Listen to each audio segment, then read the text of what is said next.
ہمارے والد صاحب فرماتے ہیں کہ جب ہم نے عقل گوا میں مدرسہ شروع کیا تو میں 1982 میں پہلی مرتبہ ساؤتھ افریقہ گئے. والد صاحب فرماتے تو ہمارے ایک دوست نے وہاں کے کچھ لوگوں کو جمع کیا اور مجھے کہا کہ مولانا ان کو بتاؤ کہ آپ کیا کرنا چاہتے ہو. تو والد صاحب کہتے ہیں کہ میں نے کہا کہ بھائی ہم ایک مدرسہ کھولنے جا رہے ہیں, وہاں پر اس علاقے میں دینی تعلیم کی ضرورت ہے. تو ایک بوڑھے میاں کھڑے ہوئے اور بوڑھے میاں کھڑے ہو کر پوچھنے لگے کہ مولانا یہ آپ کے مدرسے میں سے جو بچے پڑھ کر نکلیں گے بچے کیا کریں گے؟ سوال کیا انہوں نے, اس کا آؤٹ پٹ کیا ہوگا؟ والد صاحب کہتے ہیں کہ میں نے کہا دیکھو سب سے پہلا تو یہ کہ وہ لوگ مسجدوں کو آباد کریں گے, مدرسوں کو آباد کریں گے, دین سکھائیں گے. اور دوسری بات یہ کہ جب وہ دین کو سیکھیں گے تو اپنے والدین کے بھی خدمت گزار ہوں گے. تو کہا جیسے ہی میں نے ایسا بولا تو وہ بوڑھے میاں رونے لگی. پھر اس کے بعد میں نے ان کو بلایا اور میں نے ان سے کہا کہ میں نے جب آپ کو یہ کہا کہ بھائی یہ آپ نے والد اپنے اولاد کی خدمت گزار ہوں گی تو آپ نے اس طریقے سے, تو کہا کہ مولانا میں آپ کو کیا بتاؤں, میں نے اپنے بیٹے کو اعلیٰ سے اعلیٰ عصری تعلیم دی, بہترین قسم کا اس کو ماسٹر ڈگری اور پھر پی ایچ ڈی وغیرہ سب کرائے. آج اس بیٹے نے مجھے اپنے گھر سے باہر نکال دیا.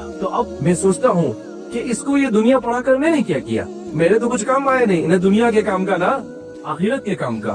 تو اس لیے بڑھاپے میں انسان کا سہارا بنتے ہیں جب آپ اپنے بچوں کو دیندار بنائیں گے. لیکن آپ اپنے بچوں کو دین نہیں سکھائیں گے, یہ بڑھاپے میں بھی آپ کا سہارا نہیں بنیں گے. آپ دیکھیں پہلے یوروپ میں اور ادھر اولڈ ایج سینٹر ہوتے تھے, لیکن آپ ہندوستان میں بھی شروع ہو گئے. اور آپ کو تعجب ہوگا ہندوستان میں جو شروع ہوئے اس میں بڑی تعداد مسلمان بوڑھوں کی ہے. ایک مرتبہ حیدرآباد کے علاقے سے کچھ صاحب آئے تھے, انہوں نے مجھے کہا کہ مولانا یہ اولڈ ایج سینٹر کھولنا کیسا ہے؟ میں نے کہا بھائی نہیں, مسلمان نہیں کھول سکتا ہے. کہا کہ کھولنا پڑے گا مولانا. میں نے کہا کیوں؟ کہا کہ اگر ہم نہیں کھولیں گے تو یہ ہمارے بوڑھوں کو اٹھا کر وہ لوگ لے جاتے ہیں تو ان کے ایمان کا خطرہ ہے.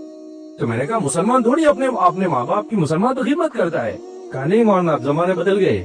کہا ہم غیروں کے بنائے ہوئے اس اولڈ ایج سینٹر میں گئے تو ہم نے 100 میں سے 75 مسلمان دیکھے, کسی کی ماں ہے, کسی کا باپ ہے, چھوڑ کے چلے جاتے ہیں, کوئی پرسان حال نہیں. تو یہ ہم صرف دنیا کے پیچھے جائیں گے تو ہم اپنی بھی دنیا برباد کریں گے اور ان کی بھی دنیا برباد کریں گے. اس لیے ہمیں اپنی اولاد کی اور اپنی نسلوں کی دین